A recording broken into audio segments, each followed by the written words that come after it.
Hello and good day, everyone. This is your boy Isaac, And this is your boy Bryce. and we are Brothers on Tennis. And folks, we've got something special for you today. One of the reasons that Bryce and I pulled this whole Brothers on Tennis concept together was because of Arthur Ashe. He has been someone that we have looked up to and followed, not only from a tennis standpoint, but just from a global impact standpoint. And we're here today to talk about him and celebrate him for his 50 years it's been since he won Wimbledon. And Bryce, like I said, you know this is special. We've got a group of guys who are very familiar with Arthur. They have stories about Arthur, and it's going to be really a great time hearing some of those stories and some of that information. So I'll pass it to you to introduce our panel so that we can get right into this. All right. Well, thanks, my man. Look, since we don't have name tags on the pictures, as I'm introducing each one of you, if you could just kind of raise your hand so that our viewers will know who you are. First of all, I want to start with Robert Foster.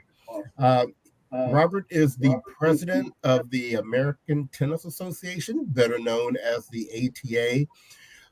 If you don't know, the ATA is the oldest African American sports organization in the U.S. Founded in 1916, it has helped propel the starts of so many people's tennis careers, and it's great to have Robert a part because Arthur took part in the ATA. So welcome, Robert. Thank you, Bryce. We also have Mr. Marty Woods, who is the executive director of the Pete Brown Jr. Tennis Program in Los Angeles, is also known as being a NJTL Chapter, which is a program that Arthur helped found for the training and development of youth, not only in tennis, but in development of academic improvement and achievements and just overall development. So, Marty, welcome to the show. And last but absolutely not least, we have Mr. Larry Nagler. Boy, and does he have a resume?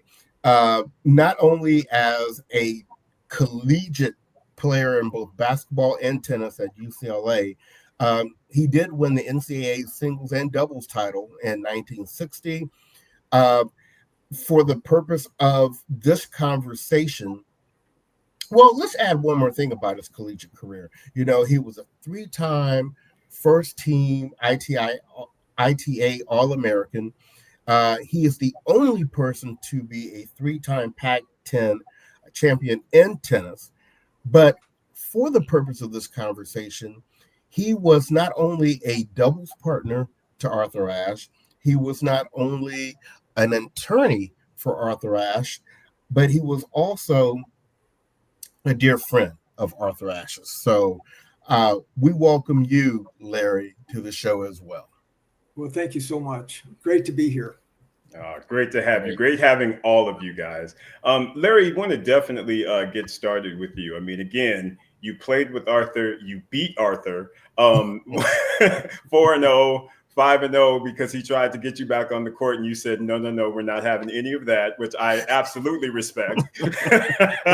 But I want to start off with, again, I know that you were a senior at UCLA when Arthur and Charlie Passerell and all those guys came in.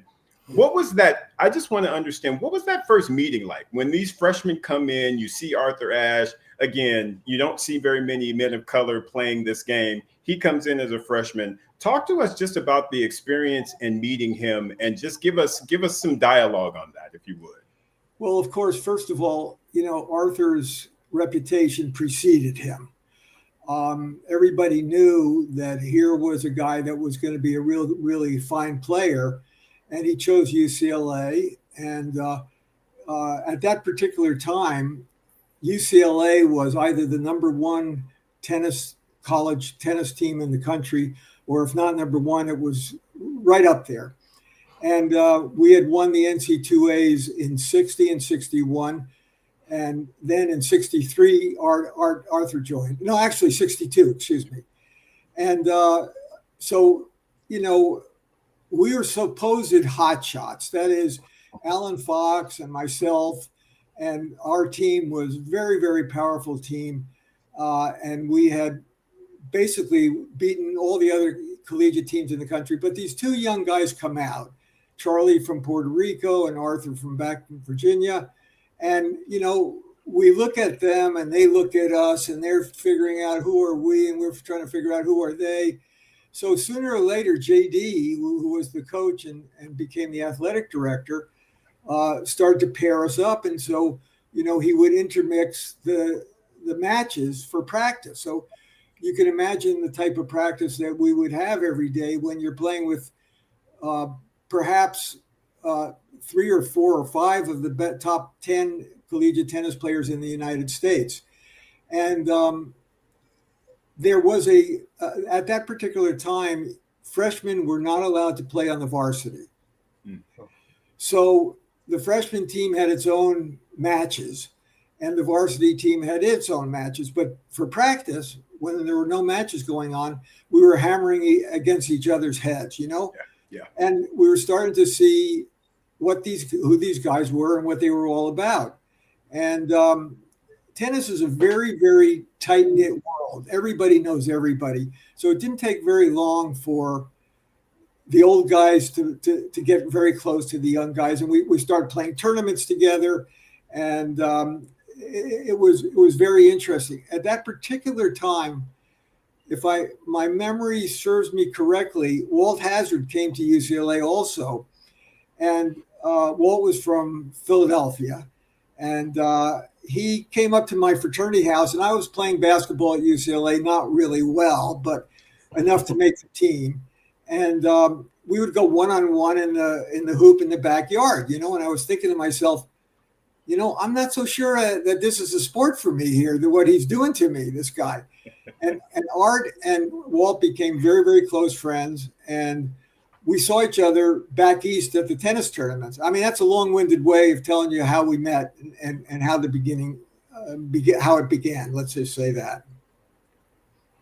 It's interesting because those years that you're talking about in the sport of tennis, that was before the open era. Absolutely. And so you said Arthur already came in with quite a reputation. So Robert, I wanted to ask you, was part of that reputation he had built, did that start from playing his results in the ATA tournaments? Oh, yeah. Arthur, let me go back. So Arthur began his tennis career in Richmond.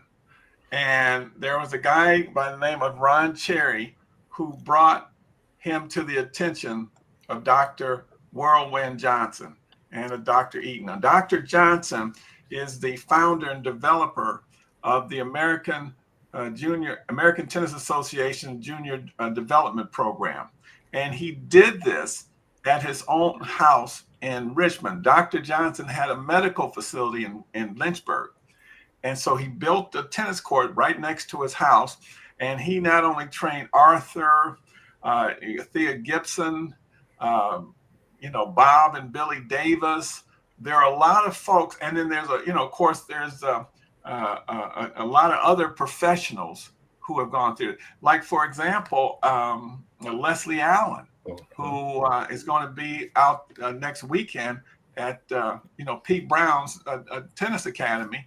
And she went through Dr. Johnson's facility there. So anyway, Arthur played all of the ATA nationals and the local ATA tournaments. Because of segregation there was really no other outlet in the South. So it was through ATA tournaments.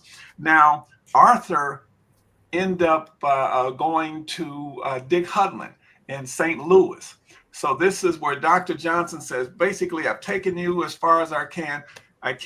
Dick Hudlin, who is really a well-known African-American tennis coach who produced a lot of talent there in St. Louis. As a matter of fact, Arthur won the ATA men's single in 1960, 61, and 62.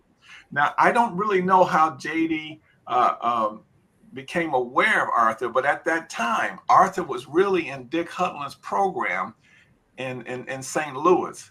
So, maybe Larry may have heard some stories about how JD became aware of Arthur, but he was getting some national rankings because there were some tournaments in the North that he could play without any problems. And so, but yeah, we're very proud of Arthur, and Arthur and Althea, they were there too when Arthur was younger at Dr. Johnson. So it is really fascinating when I think of a lot of the physicians and federal judges who came through that tennis program. And so, when you think of social emotional learning that everyone's talking about now, if you read about Dr. Johnson and the discipline and the emotional self-regulation, and he was very big on self-regulation with the juniors that were there, and so he was pretty strict about that. And so I think I've heard Arthur talk about that training that Dr. Johnson instilled in him. He didn't really call bad calls, and he didn't really show a lot of emotion. So a lot of that training started with Dr. Johnson. But I just want to stress that when he came to UCLA, he was 18.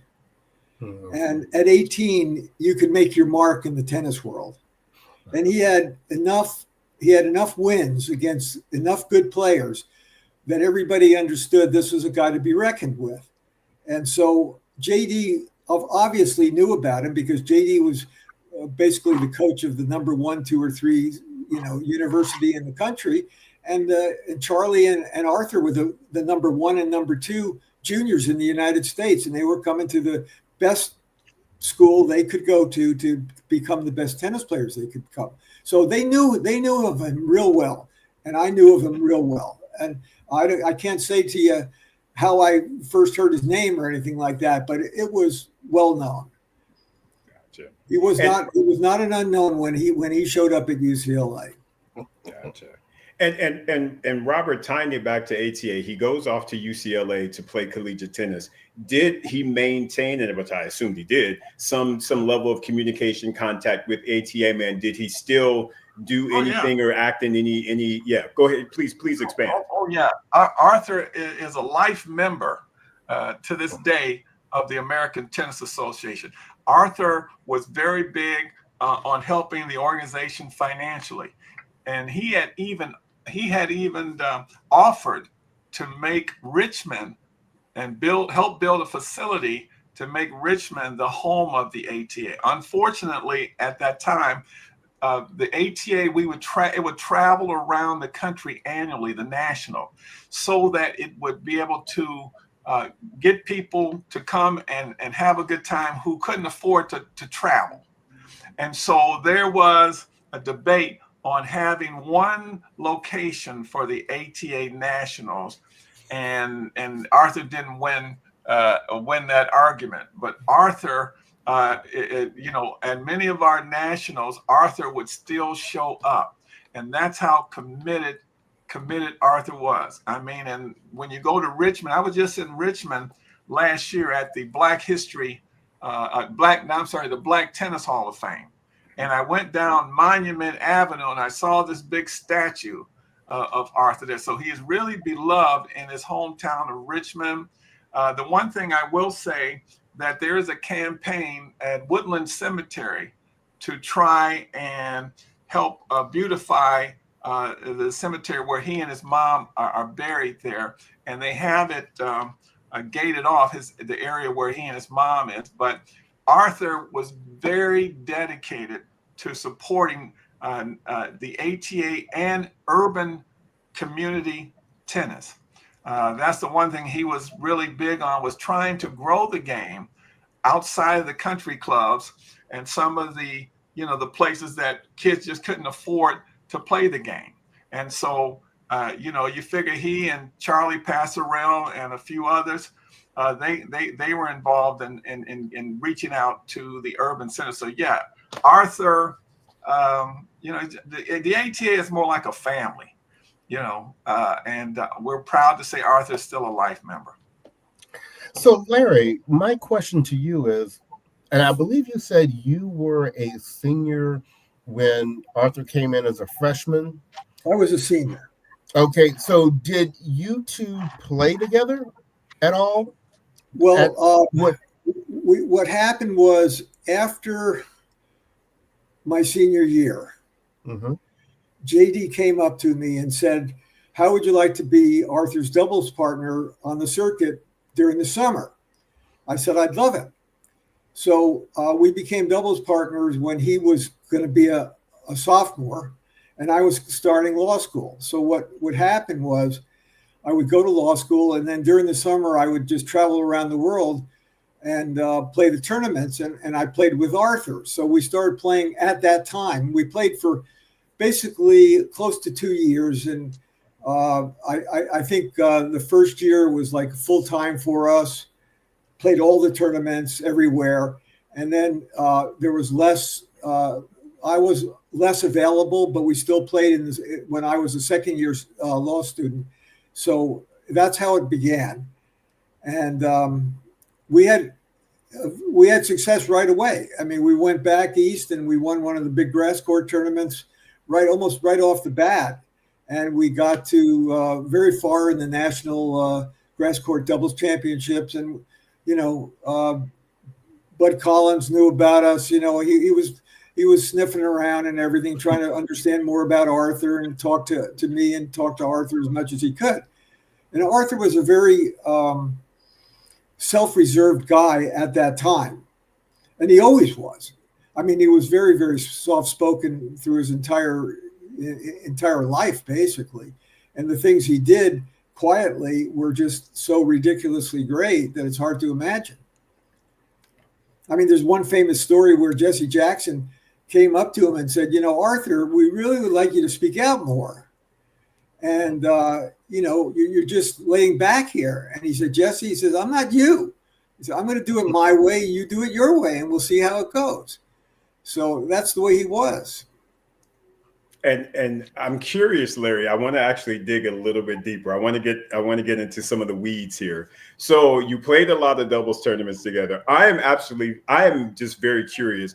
Who took the lead? Because typically when you're playing doubles, there's one person that typically is like the captain, and the other person, making calls, where your serves go, blah blah blah. How did that dynamic work with you and Arthur when you hit the circuit?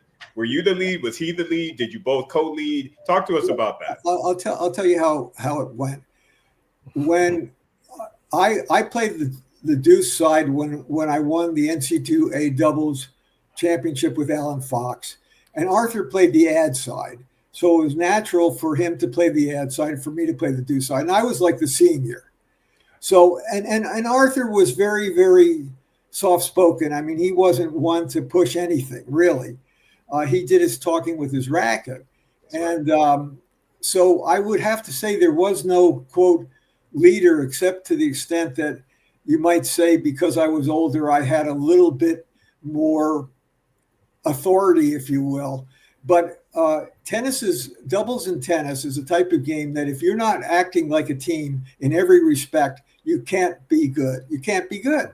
You can't have one guy dominating anything, So I would sit back and I would watch Arthur hit those backhands down the line on the returns of serve, and I would scamper in behind my serve, and, he served beautifully. So we just blossomed naturally. I can't say that anyone was the leader on that.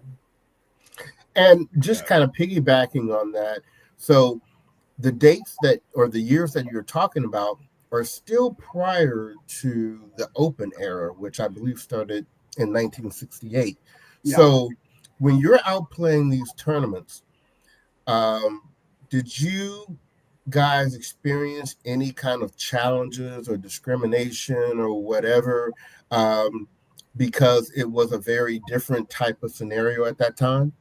Well, let me really clarify for you where we were at that time, okay? So when I was 18, I was on the Junior Davis Cup team.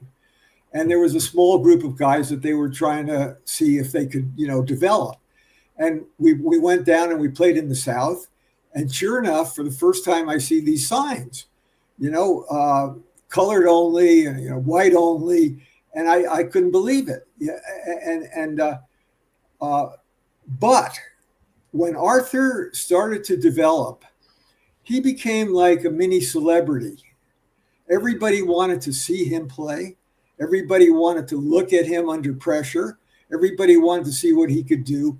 And he was basically welcomed everywhere he went. He was very, very much accepted into the world of tennis early on.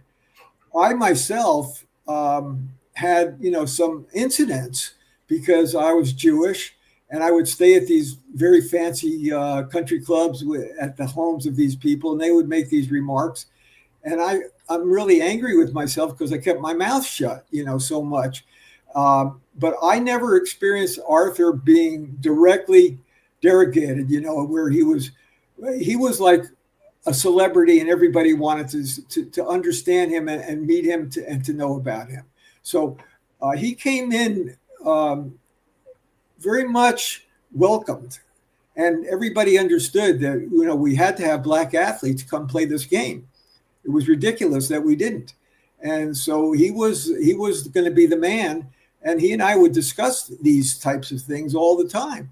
Of course, he came from Richmond and all of that we all know about. But when he came out here, I mean, he was like a celebrity. He really was, right from the beginning.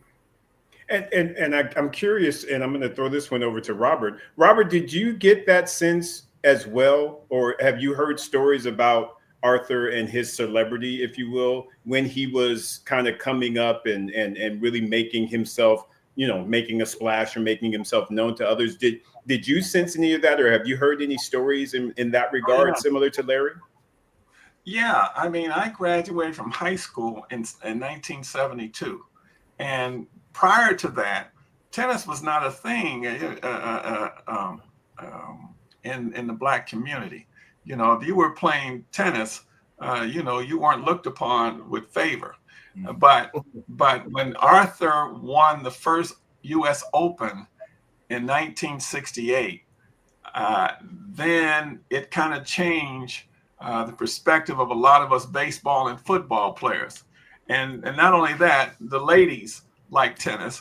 And so all of a sudden you start seeing a lot of tennis in the African American community. And what's really, I think, kind of turned was when in 1975, this is the 50th anniversary of Jimmy Connors and Arthur. And still, Arthur is the only African American male to win a Grand Slam and to win Wimbledon that year. And so what I think, just like Venus and Serena sometime later, what I think having a positive image of an African American male playing a sport like tennis or golf, being successful, that helped the business model in the community. I remember I still have a composite, the head composite racket that Arthur, I think that's a 75. He has that record, I met with Ray Benton, and he was talking about ProServe and how they represented Arthur during that, once he got the head contract. But anyway, yeah, I think the whole African American community, we were so excited that we all picked up rackets. Now there were. Now I want to say that the ATA back in 1916 and thereafter, tennis was through the African American middle class and elites. That's who got it started, and then it kind of grew from there. And so when you figure a lot of, like Dr. Johnson and a lot of our elite, they opened the doors to a lot of the urban centers for the tennis, and Arthur was the benefactor of Dr. Johnson exposing him to being a tournament player. I hope that kind of answered it. Absolutely. And so, Larry, I want to kind of move this along. So you graduate, you go to law school, you become an attorney. And did you not become Arthur's kind of like first attorney when he started playing professional tennis? Yes, I was. What happened in a nutshell was this. I graduated undergraduate in 62. And I looked around and I said, I can't make a living being a professional tennis player because they don't have open tennis. They were talking about it, but it never was going to happen. So I had to make a decision. So I went to law school. But even while I was in law school, I was playing the circuit. So I graduate law school in 65, and I become a lawyer. And soon after that, Arthur and I became very fast friends. In fact, I sold him my motorcycles after I would use them at UCLA Law School. He would want them, after that to get around campus. And then when 1968 came along and open tennis was there, Arthur came to me and said, listen, I'd like you to help me figure out what do I want to do with all of this stuff. And I suppose some of you may know, but he decided we were discussing money with a lot of people, but he decided not to sign with anybody because he wanted to be on the United States Davis Cup team. He wanted to represent the United States. And at that particular time, the rules were so screwed up that there were so many different professional leagues and all of that if you were a pro, you couldn't play Davis Cup. Now that, of course, got ironed out. But at that particular time, there were 3 or 4 separate pro circuits at the very beginning. Jimmy Connors had one with, I forget the guy's name that ran it for him. The guy that owned the Kansas City Chiefs, Lamar Hunt, had one. And, Arthur and I talked to Lamar Hunt, and we came close to signing an agreement. I also represented Tom Ocker, who Arthur beat in the finals of the 68 U.S. Open. And I signed Ocker up with they called it the Handsome Eight, for Lamar Hunt. But anyhow, they had these different circuits. And then the USTA wanted to influence everything that was going on. They wanted to keep, a strong fist around the neck of all these other associations. And Jimmy Connors said no, and Lamar Hunt said no. And so there was all these conflicts. So at that particular time, Arthur and I traveled around, met with a bunch of people, and he didn't sign up with any league or with any person. He was offered tremendous amounts of money. And in fact, when he won the U.S. Open, I suppose you all know this, he refused to accept the prize money. I think it was like $7,500 for the winner. And he didn't want to do that because if he took it, he couldn't play Davis Cup. So some very wealthy guy gave him like 1,000 shares of General Motors stock that was worth like $8,000 and made it right for him. So that was the very, very early stages of open tennis. And at that particular time, it was frowned on to be what is now considered a wonderful thing to be, which is an agent for an athlete. And I had this concept that being an agent was kind of sleazy. So I said to Art, listen, I'll be your lawyer and help you any way I can. And I will negotiate the contracts and I'll give you any guidance that you feel is worthwhile. And we'll see where it all goes. But at that same time, Donald Dell became the captain of the United States Davis Cup team. And he started to travel with Arthur and Charlie. And so slowly but surely, Donald pulled Arthur and Charlie away, and I drifted back to Los Angeles because I was like traveling to Europe, and as a lawyer, and I didn't know whether I was an agent or a lawyer or what I was. So I basically bowed out of it at that stage. However, we remained friends for many, many years, many, many years. And so Larry, so you started representing him in what, 68 was it? 68, or actually, yeah, it was around 68, 69. And so how long was that tenure as far as when you then came back to California and he kind of moved forward? That I would say that I was dabbling for a couple of years. Okay. Okay. Gotcha. And then it kind of went the agent route, it sounds. Yeah, well, I mean, obviously, I was still trying to play tournaments at the same time. When the Pacific Southwest came out here, I would qualify for that, and I would play in that tournament. I still had an ATA. I had an ATP ranking when I was 36 or 37 still. Nice. So I was dabbling, but you can't play that game part-time and do anything meaningful. What ended up stopping the doubles with you and Arthur? I mean, you played for 2 years. Yeah. Why didn't that kind of? Well, what happened then was Arthur started to develop, and I was in my third year of law school. I had to study for the bar exam, so I wasn't even available to go around and travel with him. And so naturally, he started to play with Charlie and with other people, and it just naturally developed in that way. And I had a front row seat to watching him develop not only as a player but as an international star human being.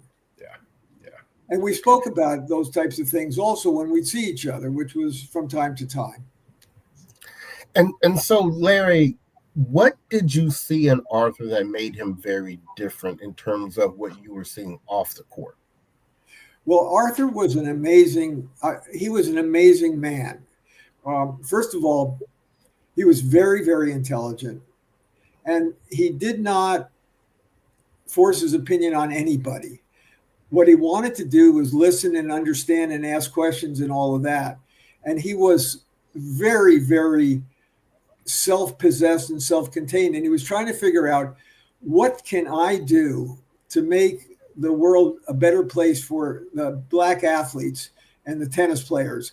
And so, early on, he came to me and he said, listen, I want to start and what we ended up calling it the National Junior Tennis League. And he described what his goals were. And Marty, of course, understands that better than anybody. But Arthur wanted to go into the underprivileged communities. He wanted to bring talent there. He wanted to bring tennis players there. He wanted to help the youngsters develop not only their tennis game, but their human spirit, basically. And so we started out with that whole thing, and it started to develop. And then when more and more people got interested in it, and as I drifted away from the involvement with the NJTL also.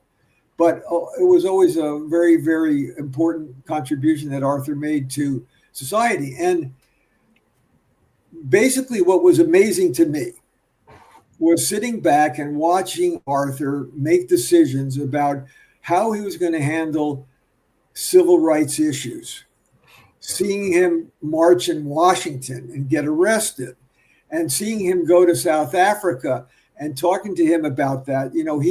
They followed him around in South Africa, and he integrated the stands there, but he wouldn't play unless they agreed to integrate the stands. So I would sit there and watch this man do these things, and I said, there's no end to this guy. He could do anything. And I've even been quoted as saying, as far as I was concerned, he had the potential to be another Barack Obama if he stayed with it. I mean, everybody loved the guy. It was impossible not to love him. I mean, did you ever see him get angry or act like a jerk? Never. And I'll tell you something, the tennis players are, as a rule, pretty jerky. They're pretty bad guys. They all they care about is themselves and making money and playing and getting endorsements and this and that. And Arthur was very, very, very low key about all that. Very low key. And he was right at the beginning of all of the endorsement issues with head rackets and all that. So, I mean, but I watched all of it from the front row, basically. Yeah. I can only imagine how amazing that must have been to see someone that, you basically played tennis with, kind of sort of mentored in a sense, just become this global icon, if you will. Absolutely amazing. Marty, I feel like we're treating you like the redheaded stepchild. So we're going to bring you in and let's have you talk a little bit about Arthur and the impact as it relates to the NJTL and kind of things that you're doing and seeing based on the impact that Arthur has had. Mute. Great. You got me? Yes, we got you. Okay, great. First, I'd like to thank Larry for this opportunity. This is a total blessing to hear him speak about my mentor and just a guy that I'd be loved for probably my whole tennis career. So Larry, thank you. I appreciate it. I just want to tell my story. And Robert, I love how you connected all this, Robert. And my connection is just mind blowing because I never knew I was walking into this history. My mentor, Pete Brown, was a part of a team that wrote a letter directly to Arthur Ashe and his team in DC, asking Arthur Ashe and his group to bring the first NJTL chapter to Los Angeles. This letter was written September 1972. Arthur Ashe, 2 months later, Arthur Ashe and his team wrote back and said, yes, we would be honored for you guys to bring this program to Los Angeles and implement everything that we're about. The onboarding letter was incredible, guys. Not only did they mentor them, they gave them funders,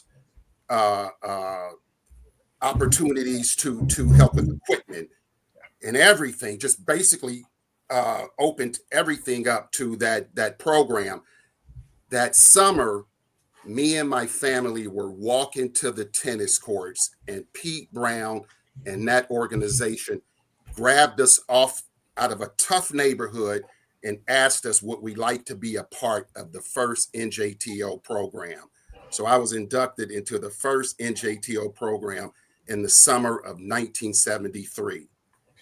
How big is that in full circle? And now I run my same program that Pete Brown and Arthur Ashe mentored me and instilled in me with academics, life skills, tennis, fitness, and everything that comes with this wonderful sport. So this whole thing is big, full circle for me, and I'm so proud to be on this phone call. I have one quick question. I'm hoping I don't step off course here, and I'd like to ask Larry, were you a part of that conversation after the U.S. Open when Arthur Ashe and Donald Dale met for lunch and discussed the origin of the NJTL, that discussion that actually sparked the NJTL program? I'm just curious about that. I was not present at that conversation, but I did have my own conversations with Arthur about what he wanted to accomplish, and he asked me to form the entity, which I did. So Donald was part of everything. He had his fingers in everything, and I love him and I hate him at the same time. He's just he's got a way of being involved in every aspect of it. He was, a promoter for the one of the tournaments, and he was representing the players, and it was all kinds of interesting things going on, and it was interesting. But I traveled with Donald and Arthur to some of these meetings that I've told you about. I remember one which you might find interesting. We went and met this guy. I won't tell you his name, but he was a CEO of a public corporation, and he had like an assistant guy that had his suit and tie and everything. And the assistant guy, we were at have a meeting there. The assistant guy comes over and he shows us a stock certificate and for this entity, and it has 50 million shares. So I did a quick look at the Wall Street Journal and see what the price was, and it was worth a lot of money. And so he would say, "This guy's a genius. You got to sign up with him," and so forth. And Arthur said, "That's fine. we respect what he's done, but no, thank you. We're going to find our own pathway." And that's what he did with everything. Wow. So Donald was there, and I was there, and then Donald was there without me, and that's the way life is. Yes. So that was his own pathway. I love that story. I love it. I was in New York last year, and I was with Charlie Passarell, and I was complimenting him on helping to be one of the founders, of the NJTL, and Sheridan and Snyder, and Charlie told me, he said, "Hey, this was really Arthur. I just was going along for the ride." And I thought that was a very humble position to take for Charlie. Very And true. so, okay. Very And true. so to anyone, and maybe Marty, you're the best one to answer this. For those that are watching this, what has the NJTL grown to be? You know, number of chapters, maybe the exposure, its presence in today's tennis environment. Well, first of all, let me tell you that tennis would not be to where it is now if it wasn't for the NJTL and the ability to reach low-income areas or underserved areas was the mission. And I think that has been addressed. And there's several great players that have come out of these NJTLs. Francis Tiafo is one. Coco Golf was a part of an NJTL. So these NJTLs are doing important work and will continue to do important work. And NJTLs is a network of organizations. And this number, I would think there's thousands of organizations now that are NJTL programs that exist throughout the nation. And the most important thing is these programs remain in low income, underserved areas. That's the key. So yes, I'm on board for where this goes over the next 5 to 10 years, especially leading up to the 2028 Olympics, guys.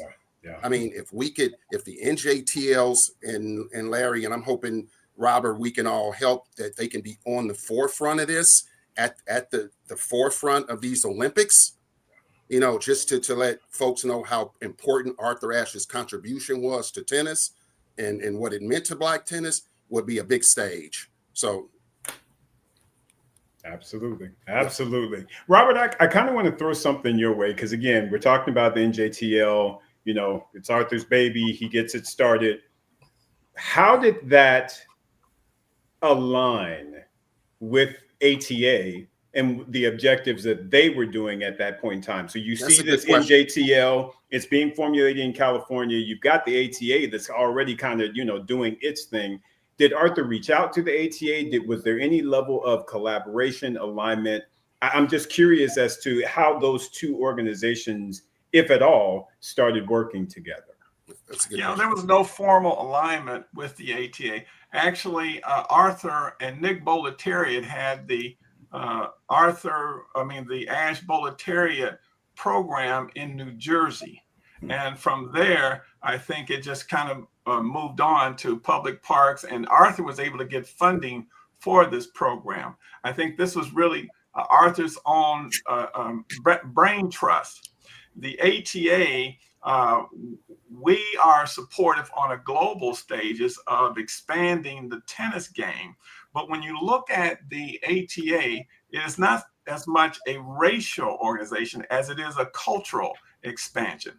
And we have Black, Brown, Asian, but the genesis is in the Black community. And you have people of all colors playing at our national tournament, which is next week down in Orlando. So to be very specific, this was Arthur's baby, his brainchild, and he personally took this upon himself, as Larry says, and as Charlie Passarell said, he told me this was really Arthur's baby, and Arthur. This was a personal mission of Arthur, and what one of the things that I was struck by what Larry said, when he talked about the conversation that Arthur had with Jesse Jackson, that Arthur wanted to do things. He followed his own drum, and he would not be pressured into being out front in a way that he felt uncomfortable. But at the end of the day, when you look at the impact he had in South Africa, the impact he had with NJTL and throughout the community. And he would come to the ATA Nationals every year so that we all could look up to him, much like, Coco Golf was an ATA development player. And so now we honored her parents a couple of years ago. They were nice enough to come to our annual gala. And so we don't look at the ATA, USTA, ITA as separate swim lanes. We look at this all pushing the game forward in our own way. That's right. And this has been great in terms of giving people the history, the background, understanding the man that was behind all of this. But I want to take it back to him as a tennis player.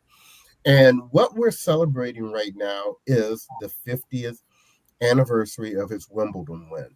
And just to kind of set the stage, Arthur, as we've said, is the only Black man to have won the U.S. Open in 1968, the Australian Open in 1970. And in those, he may have been more favored to win those. But in 1975, when Arthur's 31, turning 32, he's playing a 22-year-old Jimmy Connors.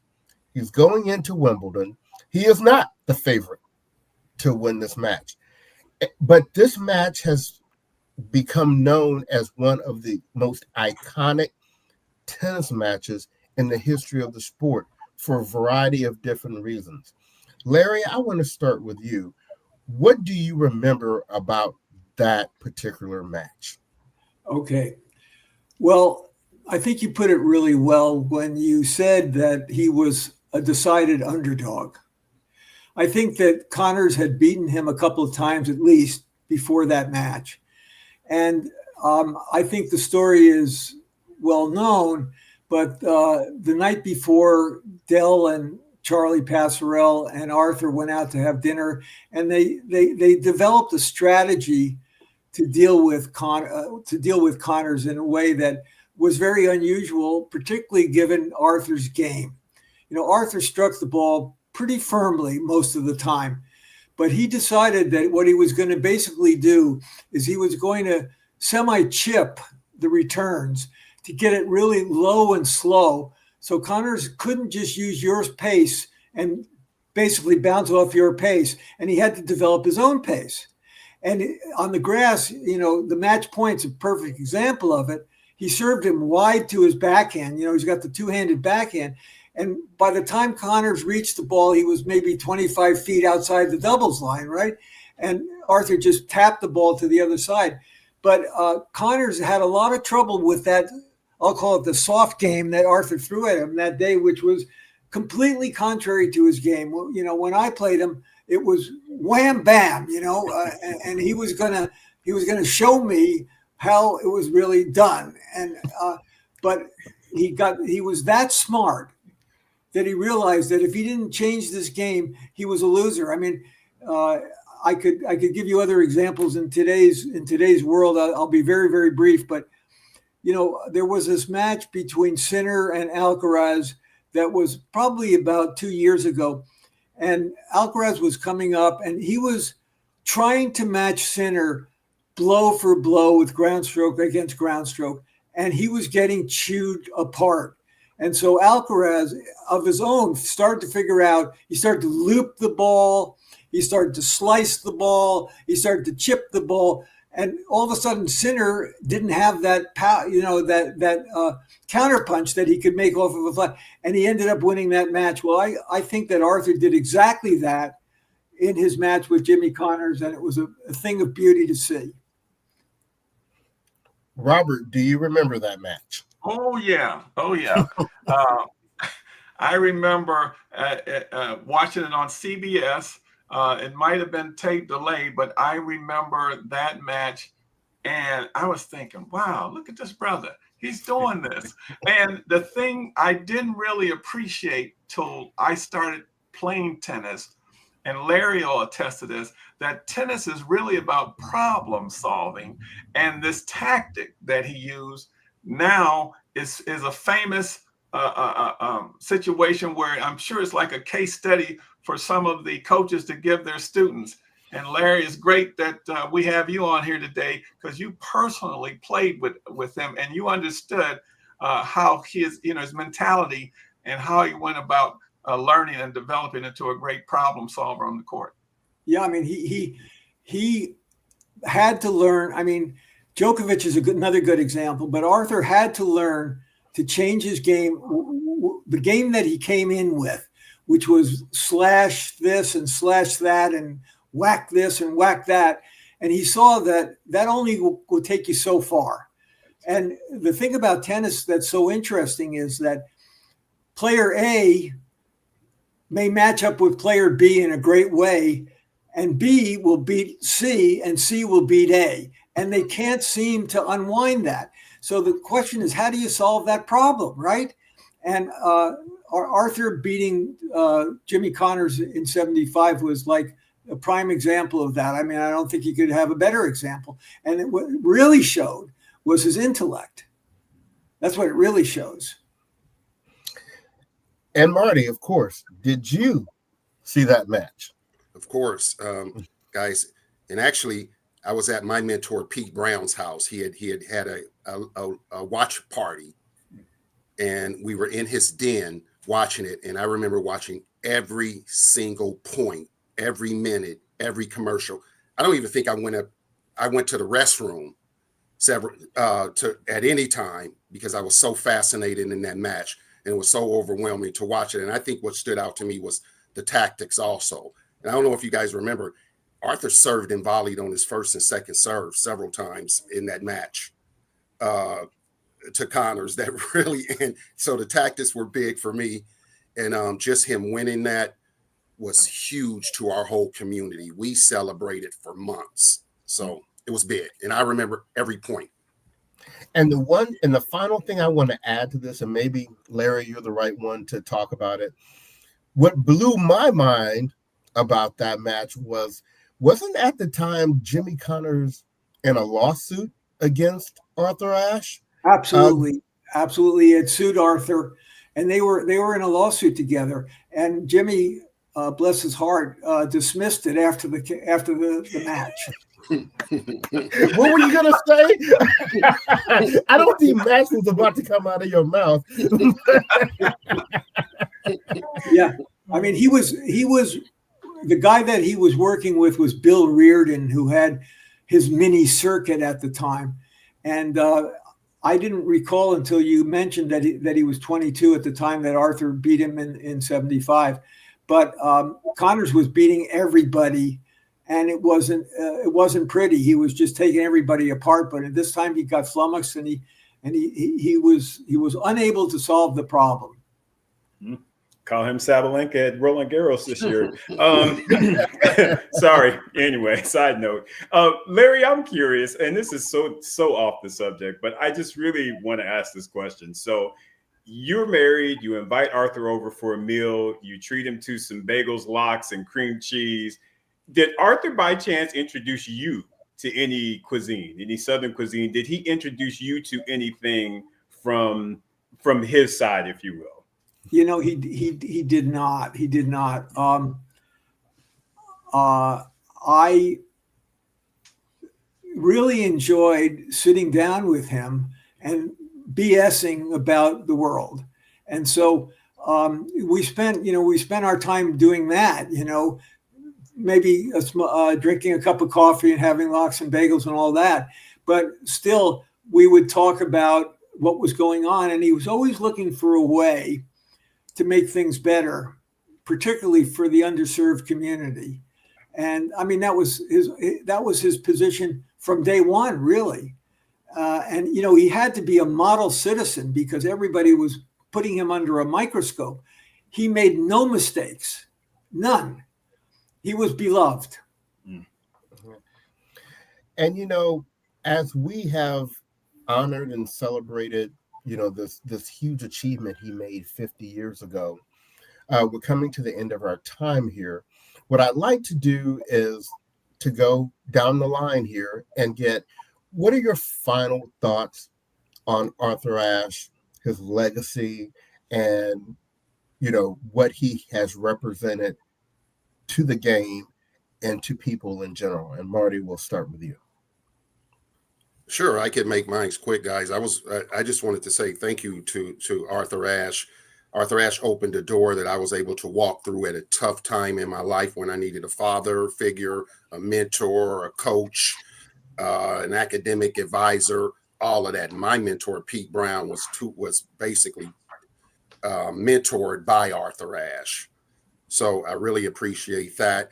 And I hope his legacy lives on forever. And I'm going to make sure that my program respects his values and his mission and everything he meant. Awesome. Robert. Yeah, this is not only the 50th anniversary of Arthur winning Wimbledon, but the 75th anniversary of Althea Gibson, who in 1950, who broke the color barrier by being invited to play in the U.S. Nationals. And at that time, it was Alice Marble who wrote an editorial, who, in a sense, who basically called upon, the U.S. Open Committee to allow her to play. And so when I think of Arthur, I think of Althea, I think of Alice Marble, I think of all those, and something that Althea said, that no matter what we accomplish, we need help. And when I think of the NJTL program that Arthur and Sheridan and Charlie started, it was about helping those who were less fortunate. And I think that's what I think mostly about Arthur Ashe, who was someone who was a giver. As Dr. King says, we all can't be famous, but we can all be great, because greatness is determined by the service we give to our community. That's beautiful. And last but not least, Larry. Well, I look at it this way. I am so awed by what Arthur accomplished in his very short lifetime, that to me, the thing that never goes away is the fact that we lost him so young. Because I don't think there was any limit to what Arthur could have done for society. And I mean that sincerely. And so that's the way I think about him. What a loss to humanity. What a loss. Beautiful statement, Larry. Beautiful statement, and a beautiful way to close out this session. Gentlemen, thank you all so very much for taking the time out to get on this podcast, share your thoughts, share your memories. Bryce and I, like I said, we've established Brothers on Tennis on the backbone of Arthur Ashe. That is the reason why we are here. That is why we do what we do. And we're, again, trying to push the tennis world forward. And again, there would be none of this, in our opinion, without Arthur Ashe. Yeah. So thank you. On behalf of the podcast, we thank you, Marty Woods, Robert Foster, and Larry Nagler. What a great tribute to a great man. Everyone, take care. Yep.